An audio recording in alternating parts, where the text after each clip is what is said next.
सर्दियों की एक जमाने वाली रात थी।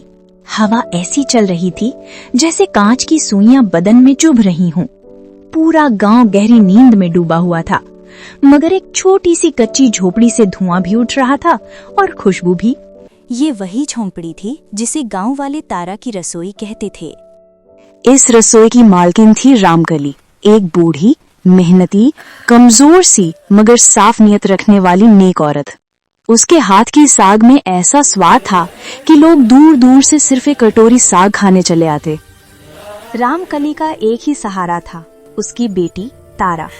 तारा रोज सुबह जंगल के किनारे से सरसों, पालक, मेथी, बथुआ और कभी पुदीना तो कभी हरी मिर्चें तोड़कर लाती और उसकी माँ रामकली चूल्हे पर बैठकर हांडी चढ़ा देती।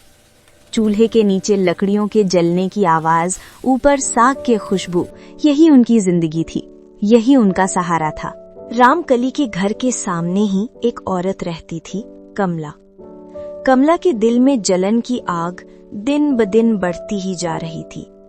वो अक्सर अपनी कच्ची खिड़की से झांककर कहती, पता नहीं इस बूढ़ी के हाथ में क्या जादू है, लोग इसका साग छोड़कर मेरे घर का साग खाने क्यों नहीं आते। एक दिन उसने गांव में अफवाह फैला दी, रामकली साग में कोई टोना टोटका करती है, तभी लोग उसके खाने पर टूट पड़ते हैं। गांव वालों ने बात पर यकीन कर लिया। अब न कोई उसका सम्मान करता, न दुआ और न ही साग खाने आता। रामकली ने 2 बार सबको सफाई देने की कोशिश की, मगर किसी ने बात न सुनी। झोपड़ी का चूल्हा ठंडा होने लगा, साग के पत्ते मुरझा गए और तारा की आंखें भर आईं। एक रात सर्दी हद से बढ़ गई।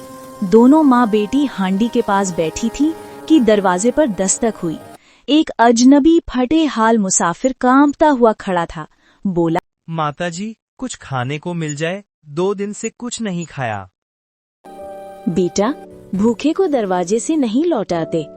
उन्होंने साग और गर्म रोटियां उसके सामने रख दी। अजनबी ने धन्यवाद कहा, खाना खाया और चुपचाप चला गया। उसके पास देने को कुछ नहीं था। तारा ने पूछा, अम्मा, हमने अपने आखिरी दोने वाले भी उसे दे दिए और उसने पैसे भी नहीं दिए। बेटी, जो ईश्वर के नाम पर खिलाता है उसके घर से कोई कभी खाली नहीं लौटता। रोजी रोटी हाथों से नहीं, नियत से बढ़ती है। अगले दिन तारा ने माँ से कहा, अम्मा, हम अपना साग इस गांव में न बेचें, यहाँ लोग बातें बनाते हैं। मैं पड़ोस के कस्बे जाकर साग बेचूंगी। माँ ने थोड़ा रोका, बोली, बेटी, तुझे वहाँ कोई जानता पहचानता भी नहीं, साग कौन ही खरीदेगा।